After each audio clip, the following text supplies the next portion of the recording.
पंढरपूर नगर परिषद सार्वत्रिक निवडणुकीच्या पार्श्वभूमीवर प्रभाग क्रमांक 12 चे अपक्ष उमेदवार राजसिंह डुबल यांनी निवडणूक चिन्ह मिळताच मतदारांना मॉडर्न वॉर्डची संकल्पना स्पष्ट केली। प्रभाग क्रमांक 12 चे अपक्ष उमेदवार राजसिंह डुबल यांना निवडणूक चिन्ह बॅटरी मिळाला आहे। त्यांनी आपल्या प्रचारादरम्यान नागरिकांशी संवाद साधून त्यांच्या समस्या जाणून घेतल्या आणि या समस्या येणाऱ्या 5 वर्षात कशा पद्धतीने दूर होतील यावर मी काम करणार आहे असं सांगितलं। तसेच या प्रभागाला मॉडर्न वॉर्ड बनवण्याच्या दृष्टीने वेगवेगळे उपक्रम मी राबवणार आहे असं त्यांनी सांगितलं। या निवडणुकीमध्ये मला बहुमताने विजयी करा असं आवाहन मतदारांना त्यांनी यावेळी केलं। नमस्ते, माझं नाव राजसिंह सत्यवान डुबल। मी 12 वार्ड क्रमांक 12 मधून उभारलोय।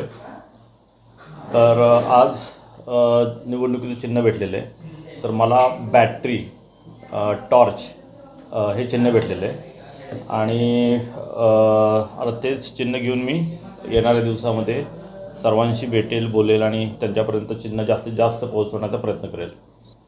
ओके, सो आत्तापर्यंत मी जे फिरलेलो आहे, जे जवळजवळ 5-6 दिवस सकाळपासून संध्याकाळपर्यंत ऑलमोस्ट रात्री सर्वांपर्यंत म्हणजे डोअर टू डोअर जाण्याचा प्रयत्न केलेला आहे। तर आता महत्त्वाचं म्हणजे ह्या समस्यांवर काय सोल्युशन असणार आहे आणि त्याचं एक्झिक्युशन कसं असायला पाहिजे येणाऱ्या 5 वर्षामध्ये।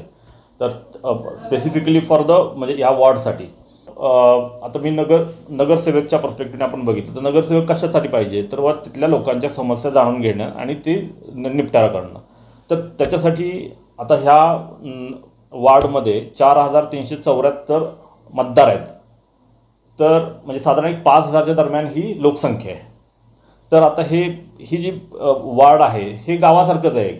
आता कोणत्याही गावामध्ये गेलं तर साधारण 3000-4000 अशी लोकसंख्या असते। तर त्या गावामध्ये ग्रामपंचायतीचं ऑफिस असतं एक आणि त्या ऑफिस थ्रू बऱ्यापैकी कारभार चालतो। तर त्याच धर्तीवर आपल्या वॉर्डमध्ये देखील एक वॉर्डचं ऑफिस असेल आणि त्या वॉर्डच्या ऑफिसमध्ये एक नियुक्त केलेला माणूस असेल की जो त्या इथल्या वॉर्डमधल्या लोकांचं जे प्रॉब्लेम्स आहेत ते समजून घेऊन नगरपालिकेशी कनेक्ट करेल आणि ते रिझॉल्व करेल। म्हणजे प्रत्येकाला एक ॲश्युरिटी असेल की बाबा तो तिथं जाऊन तो संकल्पना जे वॉर्ड ऑफिसमध्येच त्याच्या क्लोज होतील। तर त्याच्यावर माझा एक फोकस असेल की ती सिस्टीम असेल, म्हणजे ते एका कोणा माणसावर डिपेंड नसणार आहे। त्यामुळे तो एक महत्त्वाचा मुद्दा मी येणाऱ्या काळात करेल। आता इथं भरपूर वयोवृद्ध लोक पण राहतात, तर त्यांच्यासाठी फिरण्यासाठी एक पण असा प्लेस नाही आहे। तर त्याच्यासाठी एक नाना नानी पार्क जो कन्सेप्ट आहे किंवा त्याला आपण फिटनेस पार्क म्हणतो, तर त्या आपले ज्या ओपन स्पेसेस आहेत त्याला डेव्हलप करता येतील आणि मग तिथं ते जे कन्सेप्ट्स आहेत ते आपल्याला राबवता येतील। हा एक दुसरा मुद्दा झाला। त्यानंतर एक ट्रान्सपरंट म्हणजे एक असा विषय आहे की आपल्या वॉर्डमध्ये काय कामं होतात, कोणकोणती कामं आलेली आहेत, किती फंड आलेला आहे, किती फंडचं निवारण झालेलं आहे, त्याच्यावर कॉन्ट्रॅक्टर कोण आहे, कोण काम करते। तर ती जी सिस्टीम आहे ती पण ट्रान्सपरंट झाली पाहिजे आणि त्याच्यासाठी एक वेबसाईट असेल आपल्या 12 वॉर्डची। ती वेबसाईट तयार करणं खूप काही मोठी गोष्ट नाही आहे।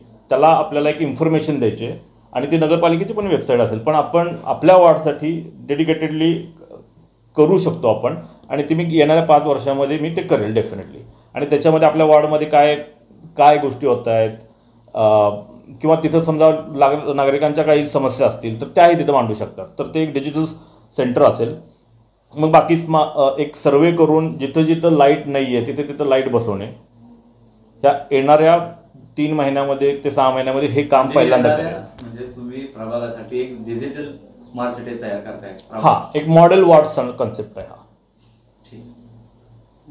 की जो मॉडेल वॉर्ड कन्सेप्ट आहे तोच रेप्लिकेट वेगवेगळ्या ठिकाणी होऊ शकतो। आता हा जो मॉडेल वॉर्ड कन्सेप्ट आहे जर तुम्हाला आवडला तर डेफिनेटली मला ते सांगा। आणि माझं जे चिन्ह आहे ते बॅटरी आहे आणि आय होप दॅट सगळ्यांना ते आवडेल की त्या बॅटरीतून येणारा जो प्रकाश आहे आणि जो काही आता अंधार आहे तो त्या प्रकाशाने निघून जाईल अशी मी अपेक्षा करतो। आणि त्यासाठी तुम्हाला जर ते आवडत असेल, तुम्हाला जर माझे विचार पटले तर डेफिनेटली येणाऱ्या 2 तारखेला मला मतदान करावं ही माझी विनंती।